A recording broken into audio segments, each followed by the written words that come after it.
오늘 저는 말씀의 제목을 사랑하기 좋은 때라는 제목으로 말씀을 나누기 원합니다. 명절은 참으로 사랑하기 좋은 때인 것 같습니다. 뱃살만 늘어가는 때가 아니라 사랑도 살찌는 그런 때인 줄 믿습니다. 그래서 명절은 회복하기 참 좋은 때다, 이런 마음이 듭니다. 깨어진 관계, 맺혔던 모습들이 풀어지는 그런 좋은 추석 명절이 되기 원합니다. 그래서 이번 명절은 사랑이 더 크고 더 좋은 열매가 맺어서 하나님의 은혜의 풍성함이 오늘 저와 여러분 가운데 임하기 원합니다. 그래서 이번 명절이 최고의 사랑, 최고의 축복이 드러나는 그러한 때가 되기 원합니다. 사랑하는 성도 여러분, 엄마가 자녀들에게 한번 이렇게 묻습니다. 엄마가 너를 얼마나 사랑하는지 아니? 이렇게 묻습니다.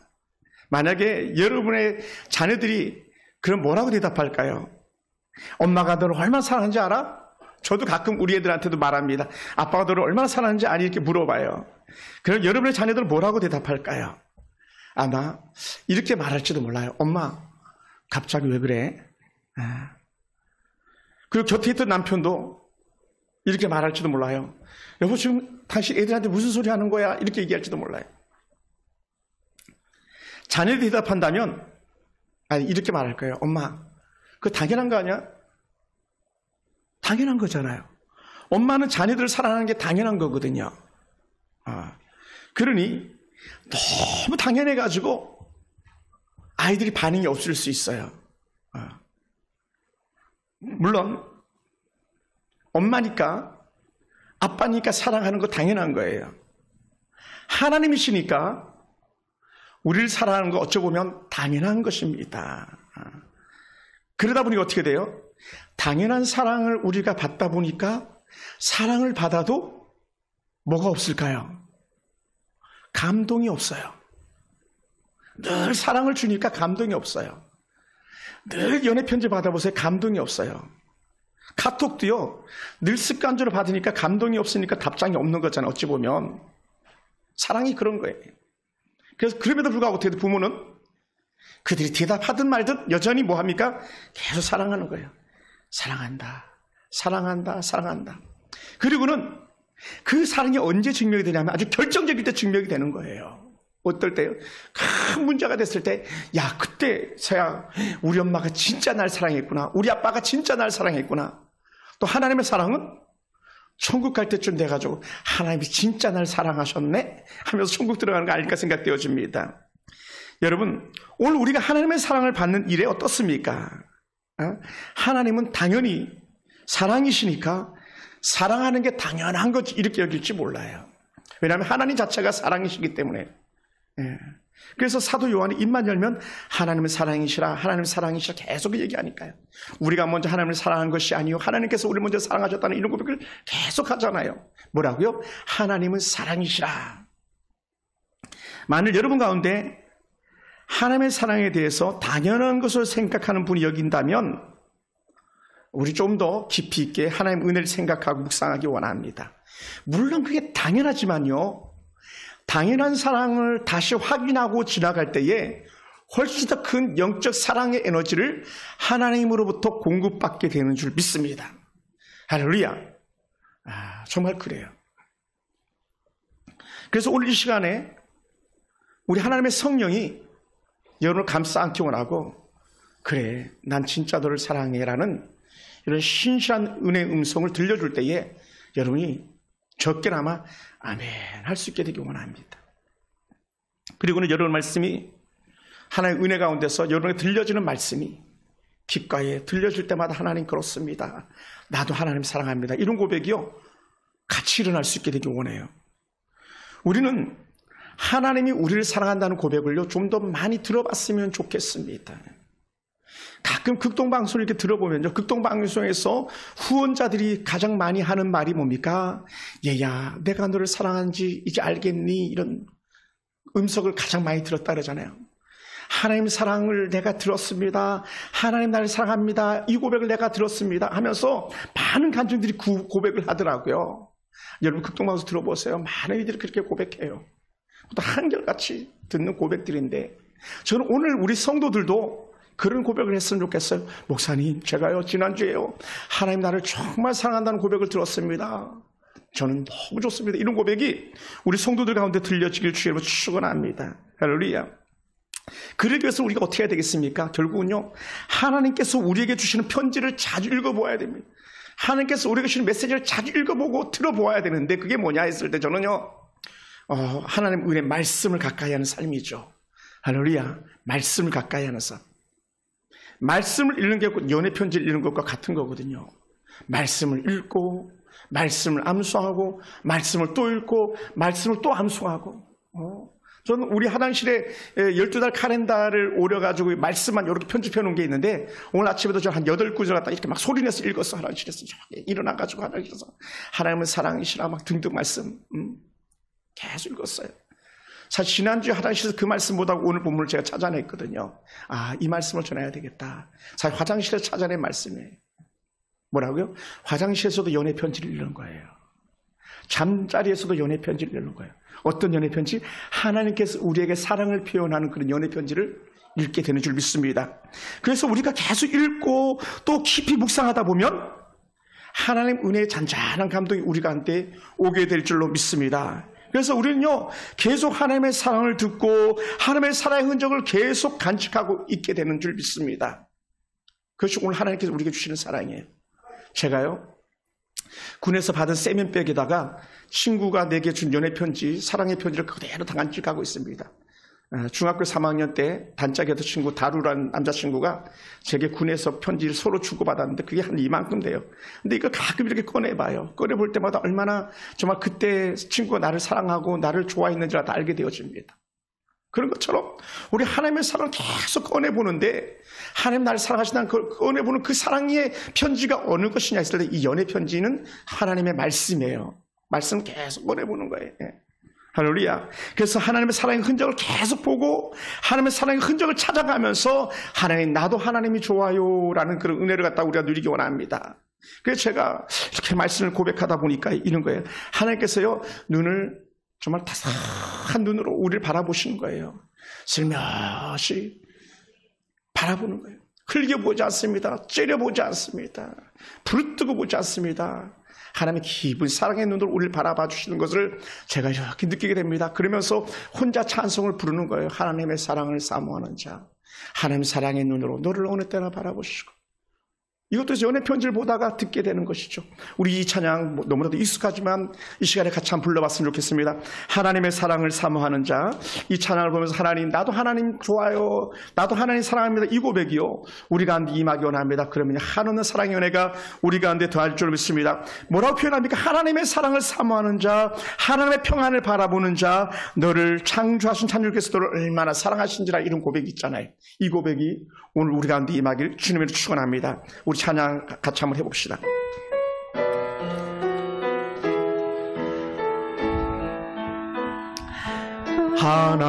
하나님의 사랑을 사모하는 자, 하나님의 평안을 바라보는 자, 너의 모든 것 창조하신 우리 주님이 너를 얼마나 사랑하시는지 하나님께 찬양과 경배하는 자, 하나님의 선하심을 닮아가는 자, 너의 모든 것 창조하신 우리 주님이 너를 자녀 삼으셨네.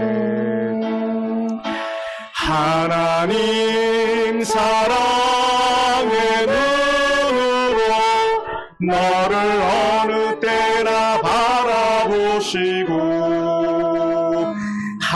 하나님인 자한 귀로서 언제나 너에게 기울이시니 어두움에 밝은 빛을 비춰주시고 너의 작은 신음에도 응답하시니 너는 어느 곳에 있든지 주를 향해 주만 바라볼지라.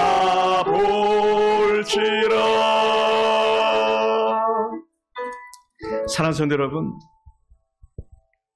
이런 설교를 준비하다가 이 찬양을 이렇게 부르다가 갑자기 문득 한 분이 떠올랐어요. 어떤 분이 떠올랐냐면 아버님이 생각이 났어요. 원래 명절 때 되면 돌아가신 부모님들 생각나잖아요. 저희 아버님이 가난과 폐암으로 앓다가 2000년 음력 8월 8일 날 이렇게 돌아가셨어요. 지금 저희 가정은 기독교적 입장이기 때문에 저는 추도 예배를 드리지 않습니다. 저희는 어머님 돌아가실 때도 그렇고 아버님 돌아가셨을 때도 그렇고 저희 가정은 다 그리스도인들 가정이기 때문에 추도 예배라고 해서 따로 드리지 않습니다. 드린다면 감사 예배로 모이긴 합니다만은 하나님의 은혜가 얼마나 큰지 몰라요. 아버님 주시는 은혜가 얼마나 큰지 몰라요.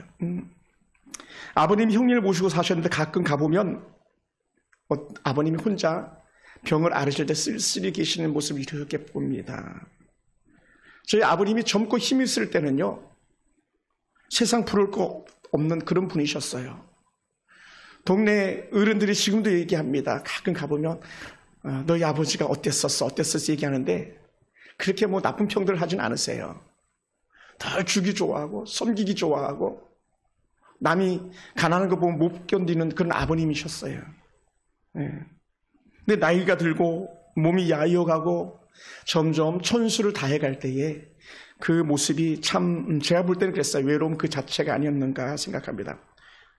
함에도 불구하고요, 워낙 엄하신 분이었기 때문에 아버님이 아파도 살갑게 제가 가까이서 대화를 많이 해드리지 못했어요. 물론 어머님 때는 제가 가까이 가서 늘 얘기도 하고 가끔 휠체어도 태워드리고 하면서 말씀을 나눴었습니다만, 여러분 혹시 누가 지금 부모님 모시고 살아가고 있습니까? 부모님이 따로 살다가도 아직 살아계십니까? 연세가 들었든지 아직 젊은 부모든지 간에 마음껏 자녀들은요, 사랑으로 섬겨주시길 주로 축원합니다. 예전에 읽었던 책인데 101가지 마음을 열어주는 101가지 이야기라는 책이 있는데 그 책 내용의 한 부분을 제가 잠깐 소개해 보겠습니다. 악성췌장염에 걸려서 6개월밖에 살지 못하라는 그런 사형 선고를 받은 그런 아버지가 계셨습니다. 저희 아버님도 암 선고 받을 때 딱 6개월이었거든요. 그래서 정확하게 6개월 만에 돌아가시더라고요. 근데 악성췌장암에 걸렸으니 이거 더 이상 말할 것도 없습니다. 췌장암은 마지막 찾아내는 암이기 때문에 회복 거의 불가하죠. 제일 무서운 게 췌장암이라고 말합니다. 병원 독방에서 응급조치를 받으면서 하루하루 죽음과 싸운 아버지, 그 아버지를 바라보는 한 아들의 이야기입니다. 이 아들은요, 아주 잘난 아들이에요. 의사 선생님이었습니다. 아버지와 아들 사이에서 정말 감정이 썩 좋지 않은 그런 때를 지났답니다. 왜냐하면 아버지는 너무 고지식했고 감정이 메말라서 자식에게는 애정 표현 한번 제대로 한 적이 없었거든요. 제가 각기하게 저희 아버님도 그랬던 것 같아요. 저희 아버지가 집에 먹을 걸 사가지고 들어오신 적은 딱 한 번밖에 없었던 거거든요. 제 기억엔 그렇습니다. 근데 이 아버지도 그랬던 것 같아요. 자식의 말을 잘 들어주지 않고 항상 자기 주장대로 하고 자기 권위대로 하다 보니까 어떻게 돼요? 아들은 아버지만 보면 가슴에 분노가 치밀어 올 수밖에 없었던 것이죠. 그리고 둘 사이에 멀어지다 보니까 어떻게 돼요? 아들은 아들대로, 아버지는 아버지대로 그렇게 떨어져 있는 사랑이 아닌가 생각됩니다. 그러니 그 관계가 얼마나 삭막하겠어요. 저희 아버님도 그랬어요. 거실에 있으면 바로 옆에 아버님 방이 있는데 아버님 방에서 나오시지도 않고 그냥 문에 걸터 앉아가지고 이렇게 저희들이 대화하는 걸 그냥 보기만 하셨던 거죠. 그런데 이 췌장암에 걸린 아버지가 못지않아 돌아가실 걸 생각하는 아들이 큰 결심을 해봅니다. 아버지 이렇게 보내서는 안 되겠다. 아버지를 이런 관계 속에서 맞춰서는 안 되겠다. 그런 생각을 합니다. 그래서 그가 말합니다. 아버지, 내가 정말 아버지를 진짜 진정으로 사랑하고 싶습니다. 내가 아빠 정말 사랑하고 싶어요. 그러면서 이 아들이 아버지를 꽉 안아드립니다. 근데요, 아들이 갑자기 안으니까 이 아버지는요, 잔뜩 긴장해서 그런지 오히려 머리를 뒤로 제치고 아들을 밀어내는 거예요. 왜 이렇게 하느냐는 듯이 밀어냅니다. 그리고는 여러분 암 환자들 아시죠? 완전 빼빼 말라버리잖아요. 말라 비틀어진 그 몸을 갖다가 떼려고 안간힘을 쓰는 그런 아버지였습니다. 그런 일들이 여러 차례 반복이 됩니다. 그러니까 어떻게 돼요? 아버지가 자신을 자꾸 밀어내니 이 아들은 더욱더 분노가 치밀어 오를 수밖에 없죠. 그러니 어떻게 돼요? 내가 이래서 아버지를 사랑할 수가 없었어. 마음속으로 생각하는 거예요. 그러다가도 어떻게 돼요? 아버지 보면 또 측은지심이 생기잖아요. 측은한 마음이 생기죠. 또다시 안고, 또다시 안고, 또다시 안고. 그것을 무려 약 200번 정도를 했단 말이에요. 200번 정도를. 아버지를 안는 것이. 밀어내도 또 안고, 밀어내도 또 안고, 수날을 그렇게 했다는 거예요. 그런데 어느 날 갑자기 이제는 아버지가 자기를 안기 시작하더라는 거예요. 아버지가. 전에는 그렇게 안아주려고 해도 밀치고 아버지 좀 나 좀 꼭 안아줘 보세요. 아버지 막 했는데도 불구하고 밀치던 그 아버지가 한 200번째 정도 될 때는 아버지가 아들을 먼저 보고 이렇게 안더라는 거예요. 그러면서 아버지가 툭 던지는 퉁명스러운 한마디가 뭐냐면 내가 널 사랑한다 이거였어요. 내가 널 사랑한다. 평생 아버지에게서 듣지 못했던 말을 들어봅니다. 이게요, 헤롤드 블룸필드라는 사람이 겪은 스토리예요. 그의 아버지를 통해서 들은 이야기들입니다. 저는 평생 어머니에게나 저희 아버님에게도요, 사랑한다는 말을 단 한 번도 들어본 적이 없었어요. 물론 어머님은 사랑 그 자체셨어요. 어머님은 제가 원하는 건 다 해주셨어요. 다 해주셨어요. 그 어려운 가난한 상황 속에서도요, 과외시켜달라면 과외시켜주시고, 전과 사달라면 전과 사주고, 학원 보내달라면 학원 보내주시고, 하다못해 권투, 우리 도혁이가 권투 선수인데 우리 교회 안에서 권투 글러브도 사달라니까 권투 글러브도 사주고, 배드민턴 채 사달라면 배드민턴 채 사주고, 다 하셨어요. 그런데도 불구하고 우리 어머님은 저한테 재홍아 사랑한다 이 말씀 한마디 해본 적이 없으시거든요. 여러분도 어떻습니까? 여러분은 여러분의 자녀들에게 사랑한다 이렇게 말하십니까? 저는 형을 봐도요, 서먹서먹해요. 형을 봐도 서먹서먹해요. 왜냐하면 우리 형은 한 번 화나면요, 물불 안 가르치거든요. 한 2년에 한 번 정도 저를 혼내는데, 물론 뭐 나이가 들어서 그럴 일이 전혀 없습니다만, 그냥 서먹서먹해요. 너무 오래 떨어져 살았던 것이죠. 그래도 어느 땐가 아버님 돌아가시기 전에 형과 제가 아버님 묻히실 묘소를 아버님과 함께 이렇게 갔잖아요. 우리 고향 동네 가가지고 예전에 아버지가 봐놨던 어떤 땅이 있다 그래가지고 그곳에 올라가는데, 아버지가 뭐 이제 돌아가시 2주 전이니까요, 뭐가 남아있겠습니까? 기력이 하나도 없는 거죠. 그러니까 형과 제가 높은 산을 서로 교대로 하면서 업고 이렇게 올라갔다 내려갔다 올라갔다 내려갔다 했던 적이 있었습니다.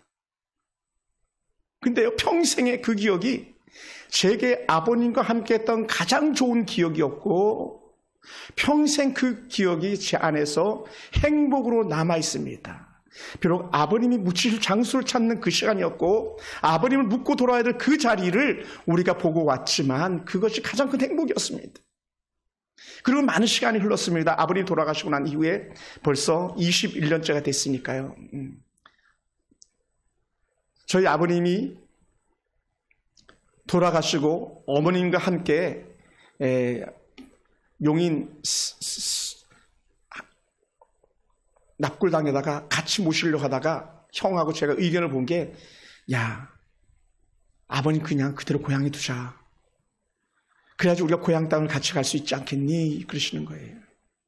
그리고 1년에 한 번 유일하게 형님과 가장 오랜 시간을 같이 있고, 형님과 마음껏 편하게 밥을 먹고 또 함께 사랑을 나눌 수 있는 가장 좋은 시간이 바로 벌초하는 그날이거든요. 벌초. 그래서요, 저도 형 그냥 두자. 그리고는 후에도 그렇게 하기로 했어요. 어머님 납골당 임기가 끝나면 재계약을 하지 말고 어머님도 아버님 곁으로 모시자. 이런 얘기를 서로 나눴어요. 물론 아버님 묘소 옆에 이미 가묘가 있습니다.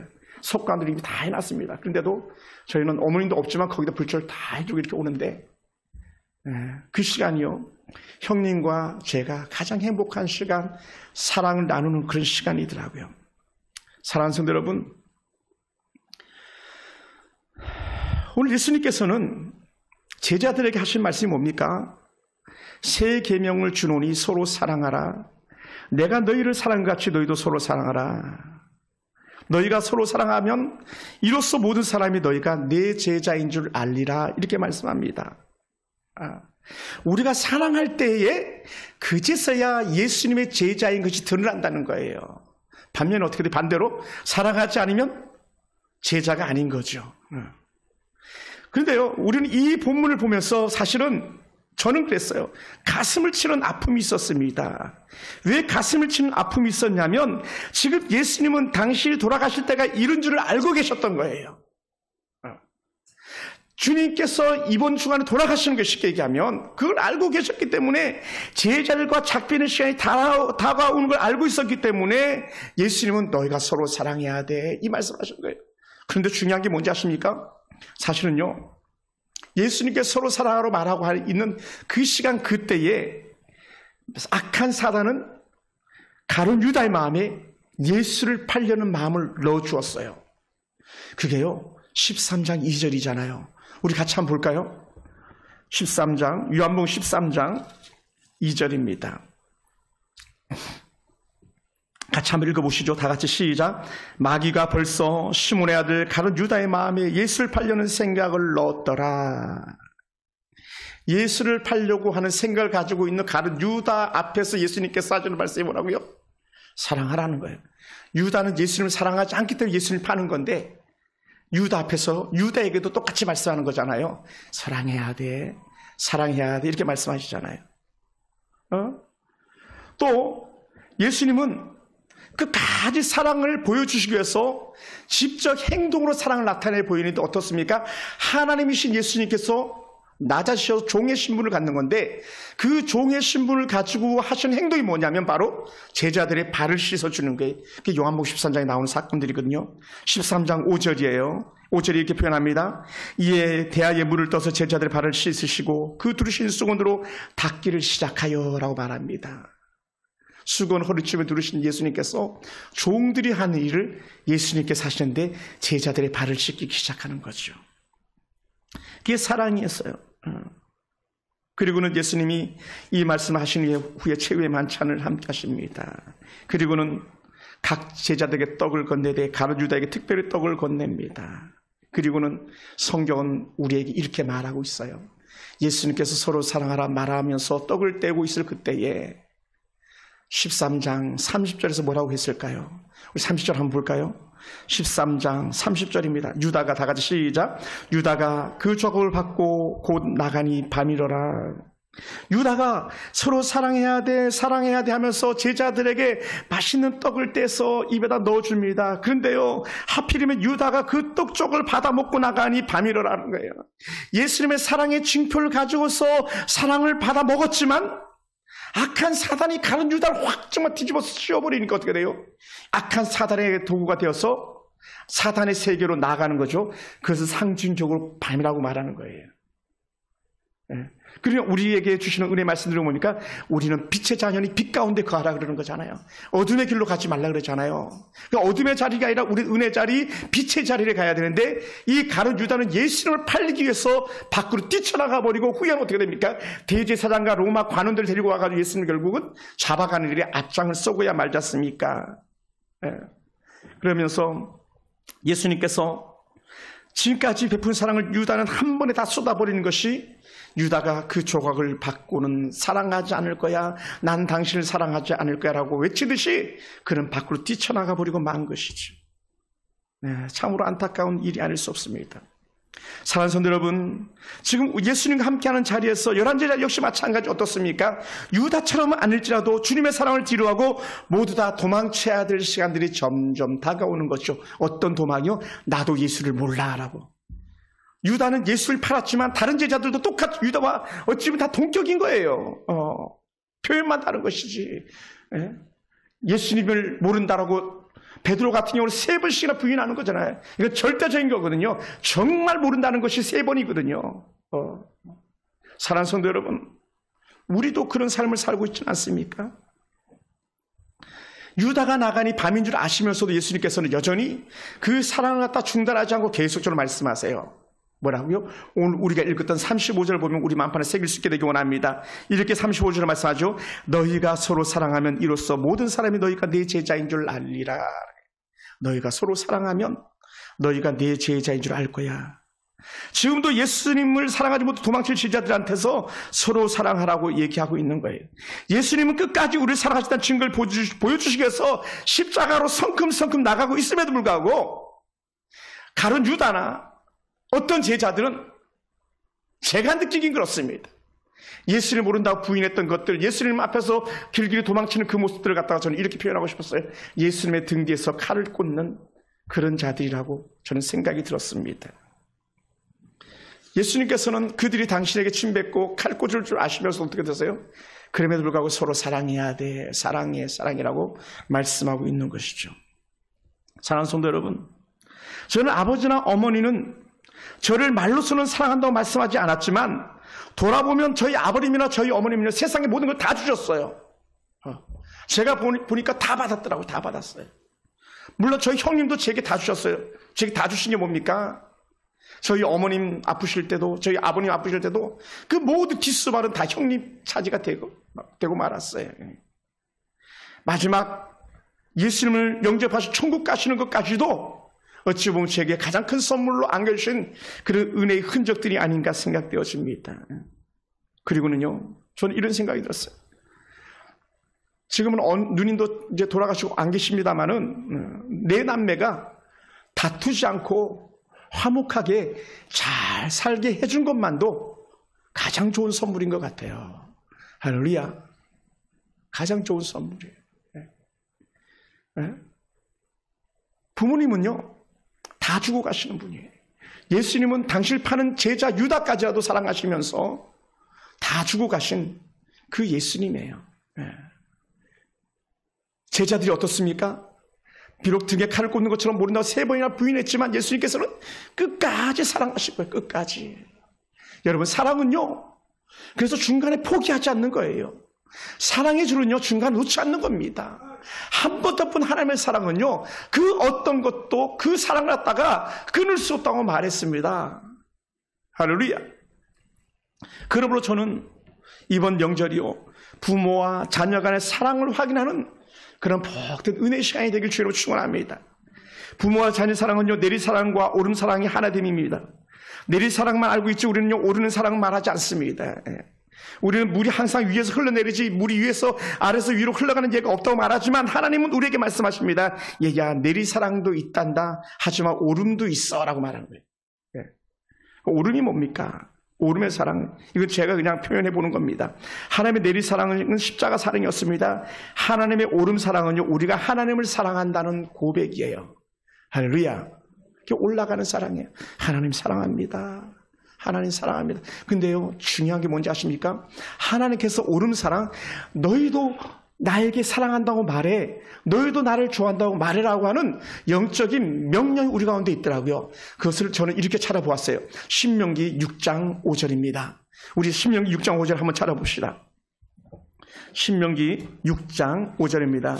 창세기, 출애굽기, 민수기, 신명기. 신명기 제 성경에는요, 6장, 구약 270쪽에 있네요. 제 성경은 270쪽 6장 5절입니다. 신명기 6장 5절. 우리 같이 한번 읽어볼까요? 너는 시작. 너는 마음을 다하고 성품을 다하고 힘을 다하여 내 하나님 여호와를 사랑하라. 이게 옳은 사랑을 말하는 거예요. 예, 내가 너 사랑하는데 너는 나 사랑하니? 옳은 사랑이 계속. 그러니까 어떻게 우리는 뭐라고요? 하나님 사랑해요. 하나님 사랑해요. 하나님 사랑해요. 저는요, 원종수 권사님 간증 테이프를 그렇게 많이 들었습니다만은, 원종수 권사님이라는 그 감리교 의사 선생님이에요. 최고의 그 간증 테이프인데, 거기에 저는 너무 많은 간증거리가 있지만, 그 중에 다 하나가 마음에 깊이 남더라고요. 원종수 권사님이 하는 말, 하나님, 내가 어디가 그렇게 좋아요? 하나님, 내가 어디가 그렇게 좋아요? 나도 하나님 좋아요. 나도 하나님 좋아요. 이게 원종수 권사님 고백에. 그러면서 그가 이렇게 부르더라고요. 사랑해요. 목소리 높여 경배해요. 내 영혼 깊어. 오 나의 왕, 나의 하나님, 내가 당신을 사랑하는 이 고백이 제 마음에 확 들어오더라고요. 오늘 신명기 6장 5절에서 얘야 너는 마음을 다하고 성품을 다하고 힘을 다하여 내 하나님 여호와를 사랑해야 돼. 이게 옳은 사랑이에요. 옳은 사랑. 이 옳은 사랑이요, 사랑에서 끝나지 않더라고요. 하나님은 사랑해라고 하시면서 사랑한다고 고백하는 자에게는요, 확실하게 그 사랑의 고백에 상을 주시더라고요. 상을 주세요. 어떤 상을 주시는지 아십니까? 그것은요, 신명기 6장 10절부터 11절이에요. 같은 장이죠. 6장 10절부터 11절 한번 읽어볼까요? 제가 한번 읽어보겠습니다. 내 하나님 여호와께서 내 조상 아브라함과 이삭과 야곱을 향하여 내게 주리라 맹세하신 땅으로 너를 들어가게 하시고 내가 건축하지 아니한 크고 아름다운 서목을 얻게 할 거다. 땅을 주시겠다고 고백합니다. 그 땅이 가나안 땅이었어요. 두 번째는 이렇게 표현합니다. 11절에서 내가 채우지 아니한 아름다운 물건이 가득한 집을 얻게 하시며 내가 파지 아니한 우물을 차지하게 하시며 내가 심지 아니한 포도원과 감람나무를 차지하게 하사 내가 배불리 먹게 하실 때에 라고 말합니다. 하나님 사랑해. 사랑의 고백 속에서 주신 축복 뭐라고요? 저는 이것을 전체 한 6가지로 정리해 보았는데요. 땅에 축복을 주십니다. 아름다운 성을 얻게 하시는 축복을 주십니다. 재물을 채워주십니다. 우물물에 축복을 주십니다. 포도원 나무, 감람나무 열매가 풍성합니다. 그리고 풍성하게 채워주셔서 배부름의 축복을 허락하시더라는 것이죠. 이게요, 옳은 사랑에 대한 은혜의 결과가 우리가 사랑을 한다는 말 한마디만 해도 하나님께서는 모자람이 없는 축복으로 채워주시더라는 것이죠. 할렐루야. 이런 사랑의 은혜가 우리 가운데 있기 원합니다. 형제와의 사랑을 확인하는 시간도 되시기 바랍니다. 부모 자식의 사랑이 함께 공존하면 가정은 평안합니다. 부모의 사랑과 관심을 함께 할 때 가정은요, 사랑의 온기가 도는 것입니다. 동기간들의 사랑이 아주 중요합니다. 동기간의 사랑을 갖다가 회복할 수 있게 되기 원합니다. 가장 사랑하기 쉬운 상대가 바로 동기간 형제입니다. 반면에요, 제가 보니까 가장 먼 사랑도 동기간 사랑이더라고요. 형제예요. 그러니까 형제는 어찌 보면요, 가장 가까운데 반면에 가장 멀어요. 가장 가까운데. 왜 가장 가까우냐면요, 한 배에서 났기 때문에 가장 가까운데요, 가장 먼 것은요, 최초의 살인 악한 죄가 형제를 통해서 들어오더라고요. 우리가 잘 아는 가인과 아벨의 사건, 또 우리가 잘 아는 야곱과 에서의 사건을 봐도 그렇잖아요. 가장 먼 사랑이 형제간의 사랑 아닙니까? 그런데도 불구하고요, 하나님의 큰 사랑은 다시 회복시키는 사랑의 은혜가 있더라고요. 비록 동생을 쳐 죽인 가인이지만 하나님께 찾아가서 그를 회복시켜 주시고, 사실은 동생을 때려 죽이려고 찾아가던 에서조차도 야곱의 말 한마디, 에서의 마음이 다 눈독들이 녹아버리잖아요. 형, 내가 형 보니까 하나님 얼굴 보는 것 같아. 이 말에 에서의 얼음장 같은 마음이 다 녹아버리는 겁니다. 할렐루야. 그러니 가장 먼 사랑이 가장 가까운 사랑이 된 거예요. 여러분, 지금은 여러분은 형제들 간에 어떤 모습을 살고 있습니까? 시기 질투가 가장 잘 일어나는 게 형제들 간에서 일어나는 거예요. 사촌이 땅을 사면 배가 아프다고 그러잖아요. 그죠? 사촌이 땅을 사면 배가 아파요. 저도 그러더라고요. 보니까 제 조카들이요, 너무 잘 되니까요, 제가 배가 아픈 것 같은 느낌이 들 때가 있어요. 벌써 뭐 시집장가 가겠다고 하고 좋은 직장 다니고 있고 삐까번쩍하게 막 다닐 때에 그것이 때문에 어찌 보면 부러움의 대상일 수도 있어요. 그러다 보면 어떻게 돼요? 동기간의 사랑이 금이 가기 시작하는 거 아니겠습니까? 그런데 우린 그때 박수 쳐줘야 되는 거예요. 야, 형 멋지다. 누나 최고인데. 언니. 이게 동기간의 사랑에서 일어날 수 있는 거예요. 사랑은요, 포기하지 않는 거예요. 예수님께서 당신을 팔아제길 가룟 유다조차도 포기하지 않았던 것처럼 하나님의 사랑은요, 결코 포기하지 않는 거예요. 야곱의 아들 요셉은요, 아버지가 떠난 이후에 12형제를 갖다가 자신의 몸 혼자 사랑으로 다 표현해버리고 말잖아요. 형 걱정하지 마. 형들 걱정하지 마. 형, 내가 형들만이 아니라 내가 조카들까지 내가 완전히 보장해줄게, 이런 거잖아요. 할렐루야. 이게 사랑이에요. 그리고 어떻게 합니까? 요셉이요, 애굽 땅에서 그 형제들과 그 자녀들까지 끝까지 책임을 져주잖아요.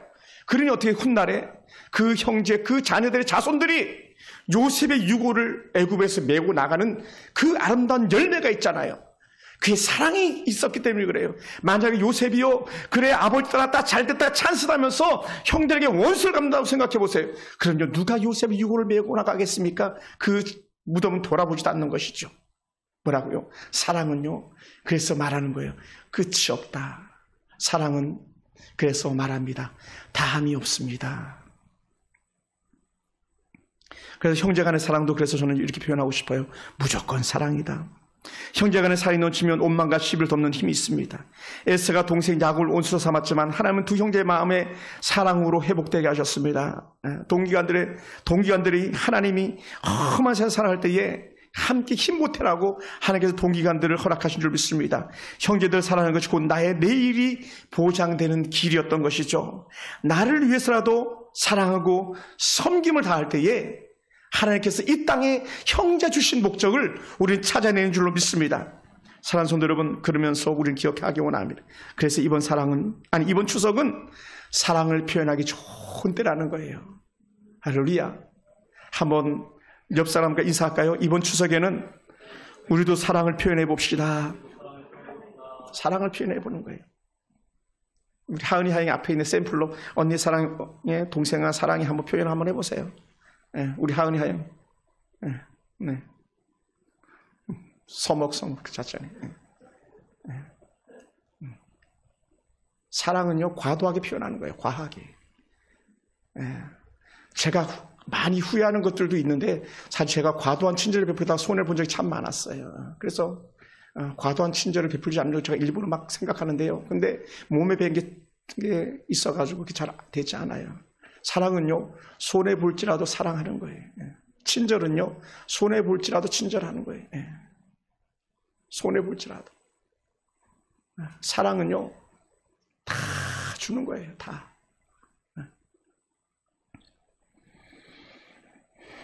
그러므로 사랑하는 성도 여러분, 하나님 주신 사랑과 축복을 간증하고 돌아오세요.